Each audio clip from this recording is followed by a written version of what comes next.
தமிழகமெங்கும் கிளைகள் கொண்ட Annamal institute of hotel management and hospital management படிப்பில் சேர்வதற்கான அட்மிஷன் நடைபெறுகிறது.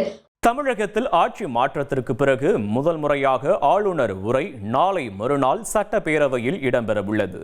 இதைத் தொடர்ந்து விரைவில் தாக்கல் செய்யப்பட உள்ள பட்ஜெட்டில் என்னென்ன திட்டங்கள் அறிவிக்கப்பட உள்ளன, மேலும் ஆளுநர் உரையில் என்னென்ன இடம்பெறும் என்ற எதிர்பார்ப்பு அதிகரித்துள்ளது. இதுகுறித்து கூடுதல் தகவல்களை எமது செய்தியாளர் சங்கரன் வழங்க கேட்கலாம். தமிழகத்தில் ஆட்சி மாற்றம் ஏற்பட்ட பிறகு ஆளுநருடைய முதல் உரை சட்டப்பேரவையில் நாளை மறுநாள் 18ஆம் தேதி காலை நிகழ இருக்கிறது. ஆளுநர் விரிவாக இந்த ஆட்சியுடைய செயல்பாடுகள் குறித்தெல்லாம் உரை நிகழ்த்த இருக்கிறார். ஆளுநர் உரை என்பது பட்ஜெட்டுடைய ஒரு முன்னோட்டமாக இருக்கும். பட்ஜெட்டில் என்னென்ன திட்டங்கள் எல்லாம் இடம்பெறுமோ அதையெல்லாம் ஒரு வெள்ளோட்டமாக கோடிட்டு காட்டும் வகையில் ஆளுநர் உரை இடம்பெறும். அந்த வகையில் இந்த ஆளுநர் உரையை சார்ந்து பல்வேறு முக்கிய அம்சங்கள் வெளியாகுமா என்ற எதிர்பார்ப்பு பல்வேறு துறையினர் மத்தியில் எழுந்திருக்கிறது. குறிப்பாக படித்த பட்டதாரிகள் மத்தியில் மிகுந்த ஒரு எதிர்பார்ப்பு எழுந்திருக்கிறது. குறிப்பாக கல்வித்துறைக்கான நிதி ஒதுக்கீடுகள்லாம் எப்படி இருக்கும், அதிகரிக்குமா என்ற எதிர்பார்ப்பெல்லாம் எழுந்திருக்கிறது. கடந்த ஆண்டில் பார்த்தோம்னா உயர்கல்வித்துறைக்கான நிதி ஒதுக்கீடு என்பது 8494 கோடியாக இருந்தது. பள்ளி கல்வித்துறைக்கான நிதி ஒதுக்கீடு என்பது 46,767 கோடியாக இருந்தது. இந்த இரண்டு துறைகளுக்குமான நிதி என்பது கணிசமாக இந்த முறை அதிகரிக்குமா என்ற எதிர்பார்ப்பு எழுந்திருக்கிறது. ஆளுநர் உரை நிகழ்ந்த பிறகு அதன் மீதான விவாதம் சில தினங்களுக்கு நடைபெறும்.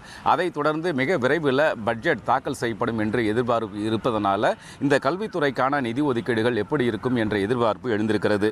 உயர்கல்வித்துறைக்கான நிதி ஒதுக்கீடு என்பது மிக சொற்ப அளவிலே இருக்கிறது. 8494 கோடி ரூபாய் தான் கடந்த பட்ஜெட்டில் ஒதுக்கப்பட்டது.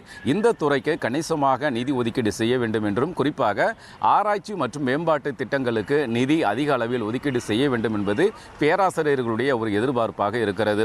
அதே மாதிரி பார்த்தோம்னா பள்ளிக்கல்வித்துறைக்கான நிதி ஒதுக்கீடு அது பட்ஜெட்டில் அதிகபட்ச நிதி பள்ளிக்கல்வித்துறைக்கு தான் ஒதுக்கீடு செய்யப்படுகிறது என்றாலும் கூட இதில் பெரும்பகுதி நிதி ஆசிரியர் அல்லாத ஊழியர்களுக்கு சம்பளமாகத்தான் செல்கிறது. திட்டங்களுக்கான நிதி ஒதுக்கீடு என்பது குறைவாகவே இருக்கிறது.